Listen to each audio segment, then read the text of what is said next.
পার্টে বাড়ছে পুলিশ কাল কোয়া ধরবে খালি বাড়ি পাঁচ ধরবে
নারী ধর্ষণকারী এখনো গ্রেফতার হয়নি, তার প্রতিবাদে বাড়ির মা বোন আমরা সাধারণ মানুষ ওই মায়ের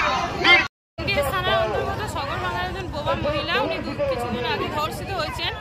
তো ধর্ষিত হওয়ার ওই কারণে আমরা আজ পথে বসেছি। মহিলা মুখ্যমন্ত্রী হওয়ার পরেও যেভাবে ধর্ষিত হচ্ছে মানুষজন, তার যাতে বিচার পাওয়া যায় তার জন্য আমরা আজ পথ অবরোধে বসেছি।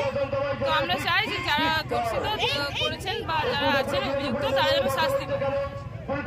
শাস্তির দাবিটা পথে বসেছি। प्रभातखबर.com, विश्वास वही, रफ्तार नहीं।